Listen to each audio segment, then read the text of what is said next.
사람의 종을 그의 주인에게 중상하지 않는 것인데, 이 중상이라고 하는 것은 타당한 이유가 없는 비난을 말합니다. 합당한 이유가 없는 비판을 우리는 중상이라. 언제 중상이 이루어지는가? 말하는 사람이 악의적일 때, 혹은 단지 웃기 위해서 도저히 항거할 수 없는 그 어떤 사람들에 대해서 그냥 피식 웃게 하기 위해서 던지는 그러한 중상일 수도 있고, 또 그 말을 통해서 유익이 없는데도 불구하고 그 말을 통해서 그냥 어떤 즐기거나 아니면 상대가 나쁘게 되어지는 그러한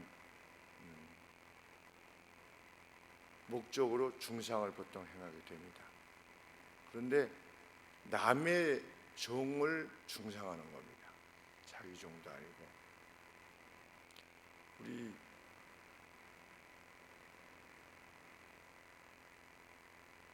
그 제목이 잘 기억이 안 나는데, 독일 사람이 그 독일군에게 포로가 되어서 많이 이제 죽었습니다. 가스실에서 많이 죽었는데, 쉰들러 리스트, 쉰들러 리스트라고 하는 영화가 있었는데, 독일계 사람이 그 유태인들을 구하기 위해서 참 비밀리에 그들의 생명을 건져내는 그 일을 다룬 쉰들러 리스트라고 하는 영화가 있는데, 이제 잡혀온 포로들, 또 뭐 포로가 아니다 할지라도 그 민간인들, 이런 사람들이 이제 가스실에서 이제 학살을 하는데, 그냥 이렇게 놀고 있는데, 논다는 게 보다 그 안에 이렇게 수용되어 있는데, 그 수용소 소장인가 그 누군가가 그냥 재미로 총을 쏘는 겁니다. 그냥 자기 집무실에서 그냥 있으면 그냥 재미로 총을 쏴서 누구를 죽이는 그러한 장면이 나오는데, 그런 차원의 것입니다. 그 누구의 종을 그의 주인에게 중상하는 겁니다. 그것이 유익을 가져올 일이 무엇이 있겠습니까? 그런데도 당신 종 보니까 좀 별로인 것 같아, 이렇게. 아니면 종을 그렇게 편하게 대하니까 그런 식으로 하지, 종을 좀 엄하게 대해야지, 그 종을 그렇게 편하게 대하면 이거 되겠어.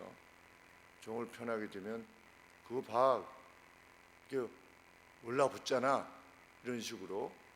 그것이 중상입니다. 근데 성경은 그렇게 하지 말라. 종이라고 하는 상태는 어떤 상태입니까? 이미 그렇게 하지 않아도 가장 낮은 상태에 있는 사람들입니다. 그 속에서 힘들어하고 있습니다. 그런데 그 노예가 더 비참한 상태가 되지 않도록 하는 것이 하나님의 사람의 본분이요 지혜라는 것입니다. 노예가 자신은 힘을 다해서 그 주인을 위해서 행하고 있는데도 불구하고 그 누구의 이유 없는 까닭 없는 중상으로 인해서 더 괴로움을 당하는 일이 발생한다면 그것이 얼마나 잔인한 일이겠느냐 하는 것입니다. 만일 그렇게 되면 그 노예가 할 수 있는 것이 무엇밖에 없겠습니까? 저주하는 일밖에 없는 것입니다. 그 노예가 할 수 있는 일은 그거밖에 없습니다. 무슨 뭐 맞서겠습니까? 뭐 아닙니다, 뭐 이렇게 말을 하겠습니까? 아니면 그렇게 말하는 사람을 뭐 어떻게 한 대 때리겠습니까? 행할 수 있는 것은 아무것도 없습니다. 단지 속으로나 아니면 뭐 혼자 있을 때나 그를 저주하겠죠. 저런 저 막 이렇게 하나님 저의 원한을 갚아주옵소서라든지 이렇게. 그런데 지혜자라면 그 누군가로부터의 저주를 피해야 될 것입니다. 누군가 진짜 지혜자라면. 의인은, 지혜자는 의를 위한 저주 외에는 저주를 받으면 안 됩니다. 제가 성경을 하나님의 감동으로 된 것으로, 모든 성경은 하나님의 감동으로 된 것으로 이렇게, 이게 하나님 말씀 아니냐 그랬을 때, 야 그게 무슨 하나님의 말씀이야. 다 그 편집자가 편집 비평이라는 것이 있습니다. 여러 이 마테마가, 누가, 요한도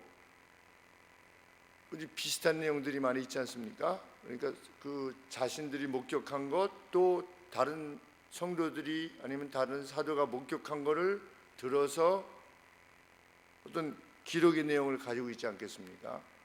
그래서 하나님께서 그들이 그러한 노력들을 기울일 때, 사도로서 그 책을 기술할 때, 이 마태를 기술할 때, 마가를 기술할 때 하나님께서 감동하셔서 여기다 이렇게 기록해 하신 거지요. 우리는 저자들을 사용하셔서, 하나님이 사용하셔서 기록했다라고 그래요. 그래서 모든 성경은 하나님의 감동으로 된 것으로, 인스피레이션, 우리 영감을 주시는 거지요. 그렇게 믿는데 이 자유주의자들은 하나님의 영감은 빼는 겁니다.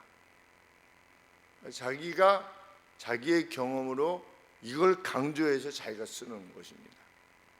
그래서 그걸 주로 강조하는 사람들이 양식 비평이니 아니면 편집 비평이니 이런 것들을 이제 대학교 1학년 때 배운 것입니다. 그런데 하나님의 영감으로 된 것으로 이걸 믿으면 돈키호테인 겁니다. 중세 기세라고 말씀드린 바 있습니다. 그런 비난은 마땅히 받아야 됩니다. 그러나 그런 비난 외에는 그 누구에게도 어떤 삶의 내용을 인해서 비난을 받게 되는 것은 지혜자가 행할 바가 결코 아닙니다. 누군가 나를 비난한다면, 저주한다면 사실은 그것이 사실일 가능성이 높습니다.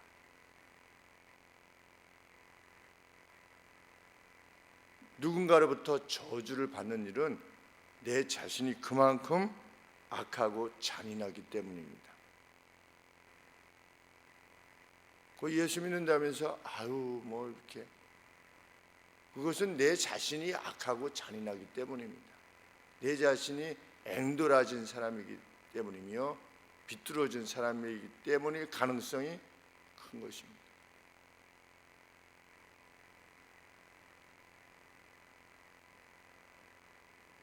가령 예를 들어서 공사 발주를 주는데, 공사 발주를 줍니다. 그러면 감리를 해야 되지 않습니까?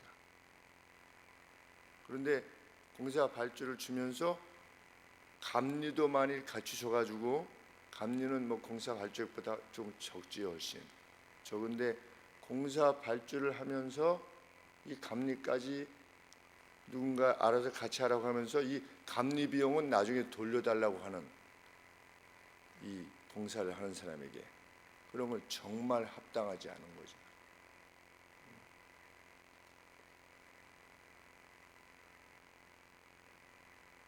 그런 것들은 막아서야만 하지요.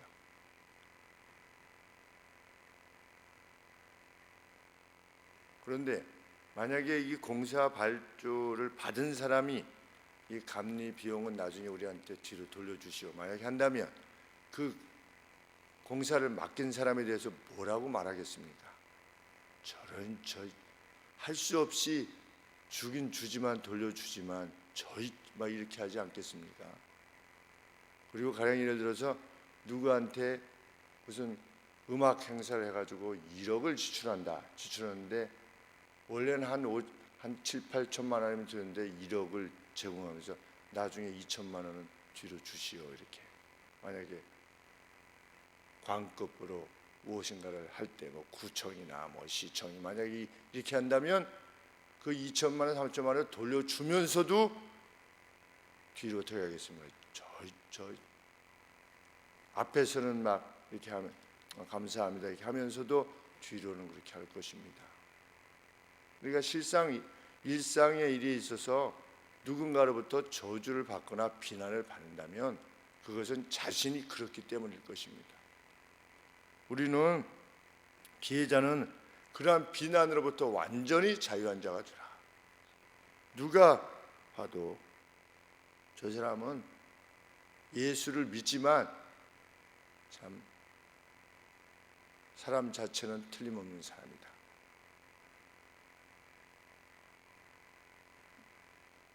만일 그 종이 자신을 중상하는 사람을 저주할 때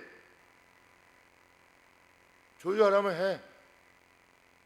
뭐 그래, 네가 하려면 해. 네가 뭐 뒤에서 뭐라고 하든지 뭐 알든지 뭐 나한테 직접적인 영향이 없어 보입니다. 사실은 누가 나를 저주할 때 그것이 내게 무슨 영향이 끼쳐지겠습니까?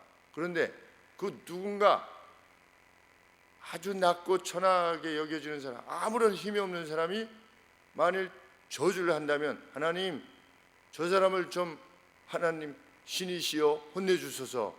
나는 도저히 어떻게 할 수가 없는데 내 힘으로서는 난 힘도 없고 그런데 해주소서라고 만약에 한다면 하나님께서 어떻게 하실 것이다? 그를 죄인으로 정하실 것이다. 달리 말하면 징벌하실 것이다. 내가 징벌할 것이다. 이런 말씀입니다. 하나님께서.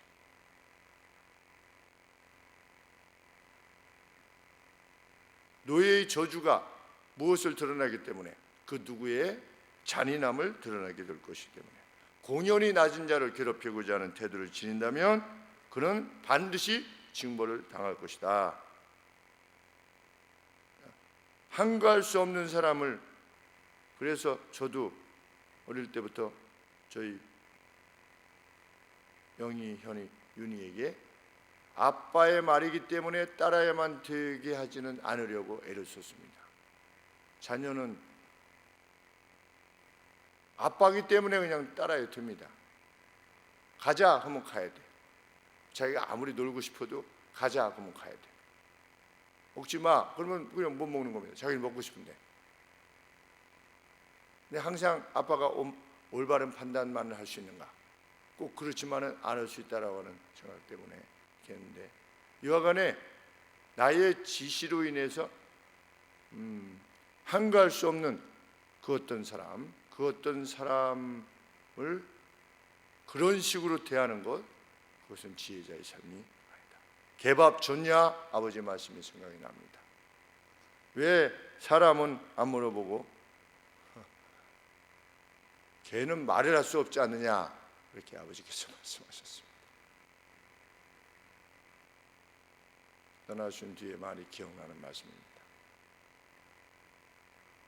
우리는 그 누구의 아픔을 깊이 헤아리는 물건값을 깎아가지고 기뻐하는 사람이 아니라 그가 하나라도 더 가져가도록 하는 데 있어서 즐거움을 지닌 사람이 되라. 성령이 권하는 말씀이라 믿습니다. 기도하겠습니다.